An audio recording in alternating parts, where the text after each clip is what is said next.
Dyma Caru, Cymraeg syrffio Cymru. Mae'r tonnau'n fawr heddiw, mi fydd hi'n gystadleuaeth wych. O, syrffio gwych. O na, mae tonnen fawr yn dod, a fydd Caru'n cwmpo. Ffiw! Oedd hwnna'n agos. Mae syrffio mor gyffroes. Weithiau, wy'n breuddwydio mai fi yw Cymraeg syrffio Cymru. Mae hwnna'n fatgoffa i. Mae gen i stori am rywun arall oedd y breuddwyd i wneud ar môr. Hoffech chi chlywed hi? Tonne tymheslog, dyma hi. O, dwi'n caru dweud stori.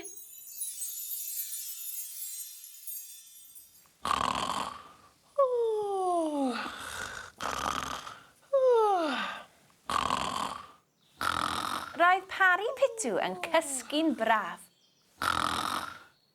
Yn sydyn reit, bang, bang, bang. Beth oedd hwnna? Dim ond y cawr yw e, meddyliodd Pari.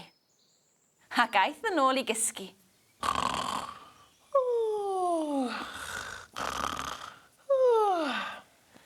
Y cawr? Wedodd e'r cawr? Wel do, chi'n gweld, roedd Pari'n byw yng ngwlad y Cewri.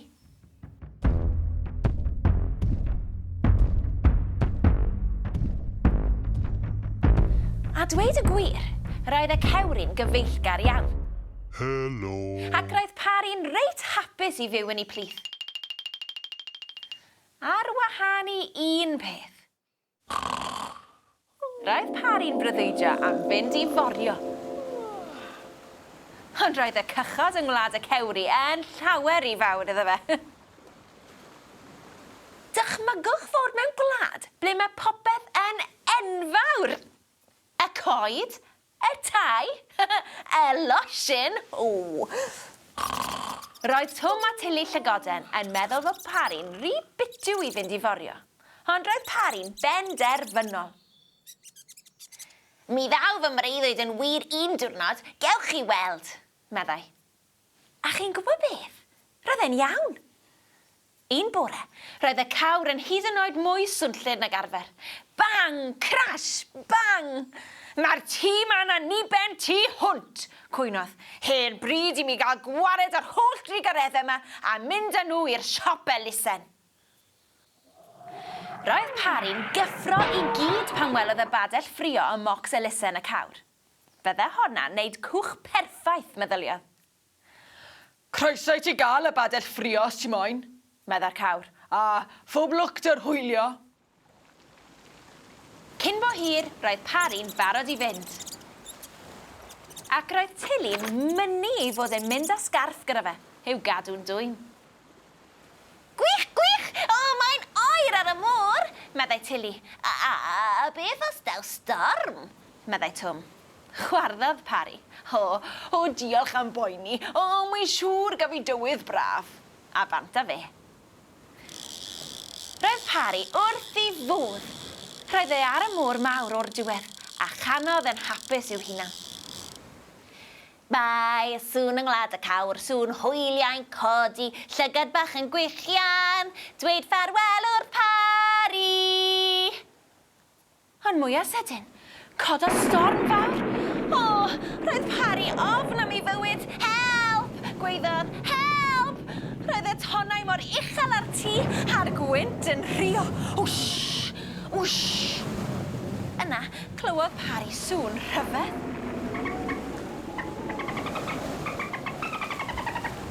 Dolffiniaid! Crew o dolffiniaid cyfeillgar oedd yna.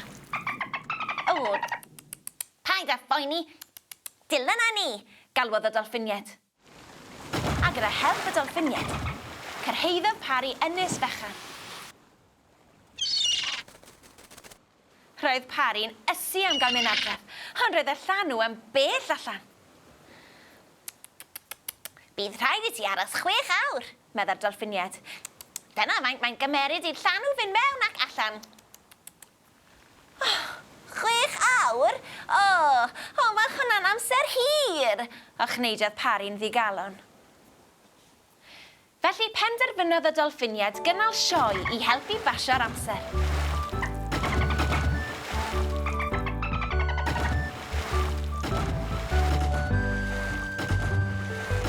Dyna o sgeiddig roedden nhw yn neidio a fflymio mewn a mas o'r môr.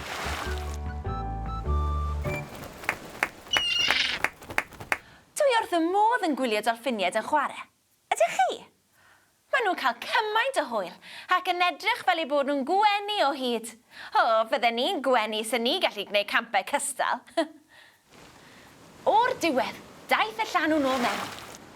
Ond roedd y gwynt wedi gostegu gymaint, doedd y badell ddim yn symud modfedd. Yna, sylwodd y dolffiniaid ar sgarff teulu'r llygoden. Gwnaeth honna hwyl perffaith, Medda'r dolffiniaid wrth ei gilydd. Ac a fi i nôl hwyl bren. Medda'r wylan. A chyn pen dim, roedd Pari'n gwibio dros y môr ar ei ffordd adref i wlad y cewri. Hwyl fawr a diolch ffrindiau, Medda Pari. Wela i chi to. A chyn bo hir, roedd Pari adre, a'r ddwy lygoden fach Tili a Twm wrth i bodd yn ei weld. A'r pysgod hefyd. Achos o'n nhw a'r cawr bryd blasus. Tra bod Pari'n adrodd hanes ei antur fawr.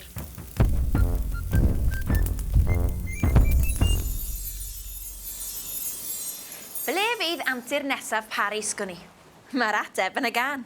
1, 2, 3. Dyma hi.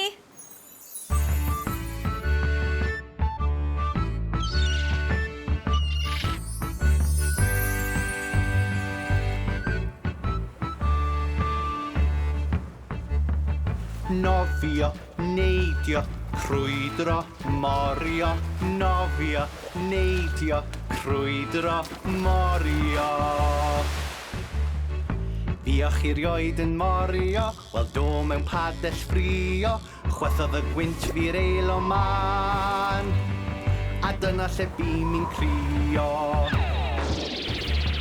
Nofio, neidio, crwydro, morio. Nofio, neidio, crwydro, morio. Crion arw arw, di byd o'n tywydd garw, be glywen i'n rhywle uwch fy mhen, ond gwylan wen yn galw. Nofio, neidio, crwydro, morio. Nofio, neidio, crwydro, morio. Gwylan wen yn galw, wel wir mae'n biti garw, rhaid i ti aros hanner dydd, yn llonydd am y llanw. Nofio, neidio, crwydro, morio. Nofio, neidio, crwydro, morio. Llanw'n dŵad wedyn, a'r gwynt yn troi yn sydyn, lansio'r badell ar y gro, a nofio nôl i nefyn. Nofio, neidio, crwydro, morio. Nofio, neidio, crwydro, morio. Wel, dyna antur a hanner yn dyfe. Dwi'n caru can a stori dda. Ydych chi? Gwych.